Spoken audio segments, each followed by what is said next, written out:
Okay, so we've got Kadin Mills, and Kadin spent some time on the front lines. I've never met Kadin before, and I'm super excited. I hope this will help the people who couldn't go there just hear more about how beautiful and special it is to do direct action. Cool. Bonjour, Nindinwe Magana, Kadin Indigenous, Jaganashimong, Michigame, Dunchba, Chikakwa, Indo. My name is Kadin Mills. I am a descendant of the Ojibwe, the Keweenaw Ojibwe community. My name is Kadin in English. I'm from Michigan. I'm from southwestern Michigan, close to where the Pokagon, Potawatomi call home today.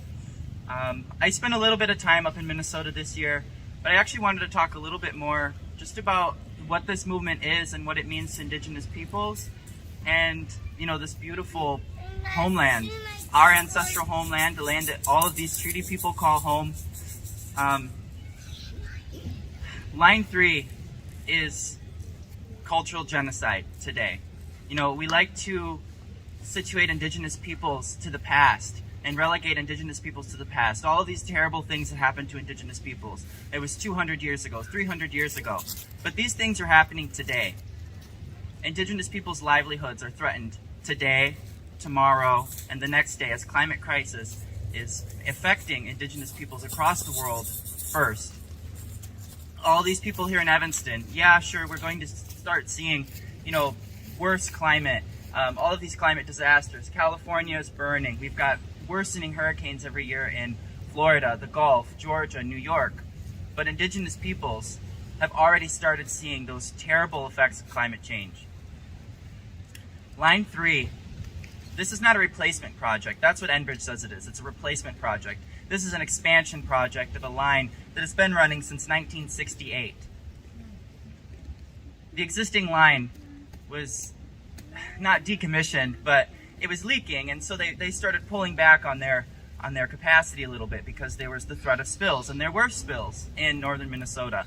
So Enbridge decided they needed to start a new line and call it an expansion project. They call this environmental protection. Because if you've got a line that's already leaking, what better way to fix it than to put in a new line? You know, this project, it's not a matter of when or if this pipeline leaks, it's a matter of when this pipeline leaks. And when that pipeline does leak, do you know who that affects? It doesn't affect anybody here in Evanston. It affects Indigenous peoples. It affects the Manoomin. It impacts tribal nations and all of the people who call that land home. When Line 5 starts leaking up here in Lake Michigan, the Straits of Mackinac between Huron and Michigan, that does impact us. That impacts the entire Midwest, as this is the majority of North America's fresh water. Projects like Line 3 go through aquifers that are also feeding the people. They're giving the people who live in this 1855 treaty land. That is their water.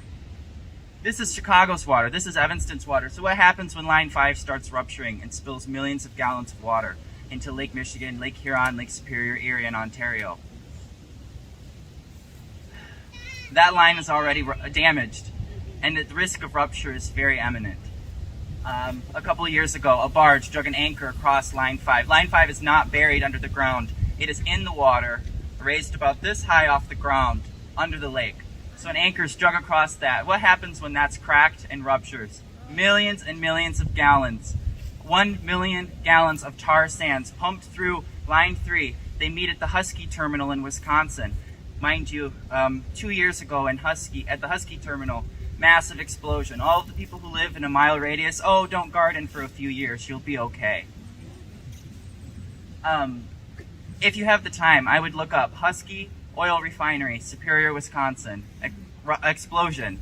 The view is just absolutely terrible. So that tar sands, that's what's being pumped through the Line 3 project, going through unceded lands of Red Lake Nation. That's where I spent some of my time, and so did my friend Lucy here. We were up at Red Lake. We spent some time on the Mississippi River at the Welcome Water Protectors Camp. And so this is unceded treaty territory. And we were talking a little bit about Winona LaDuke earlier. She was arrested in her own lodge. Some other people as well, including Tara Hauska, cut out of their own ceremonial lodges on unceded treaty territory for trespassing. But I don't know how you can trespass on your own land when the state of Minnesota gives a Canadian company, a Canadian multinational company, eminent domain, saying that this is for the good of Minnesota, Wisconsin, Michigan. None of this oil sees the United States at all. And that's the argument that you see against movements like this that are trying to end these fossil fuel projects. Well, what are we going to do when we don't have oil? This oil is not for us. This is tar sands. It's not even crude oil yet.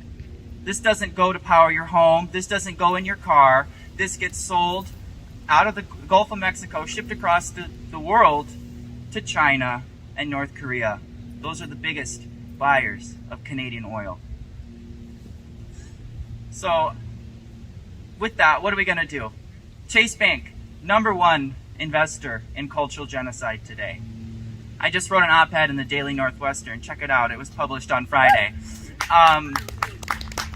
The biggest investor in cultural genocide is Chase Bank. Over the past 4 years after the Paris Climate Accord, Chase Bank invested nearly $300 billion in fossil fuel infrastructure expansion projects, equivalent to 50 coal-fired power plants. That's what Line 3 is, 50 coal-fired power plants.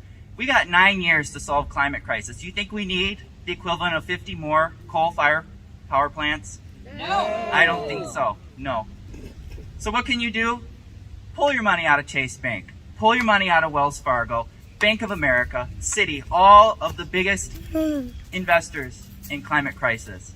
Because they're not here for your safe investment. They're not here to protect your money. They're here at the end of the day to make a buck for themselves, and they're making that buck off of our futures. Thank you. So much, Kadin. Thank you. And that reminds me, I think, aren't they mostly making single-use plastics?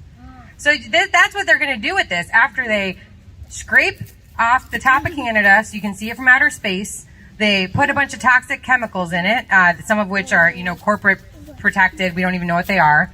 Pump it through, spill it all over the place, spill their chemicals. They've already had multiple spills building Line 3. Chemicals, they don't know what they are. The water protectors find them. Nobody's disclosing them. Nobody's monitoring this stuff. And then we ship it to China to make single-use plastics so that we can throw them in the Pacific Gyre. We're literally nuts. Who wants to be better?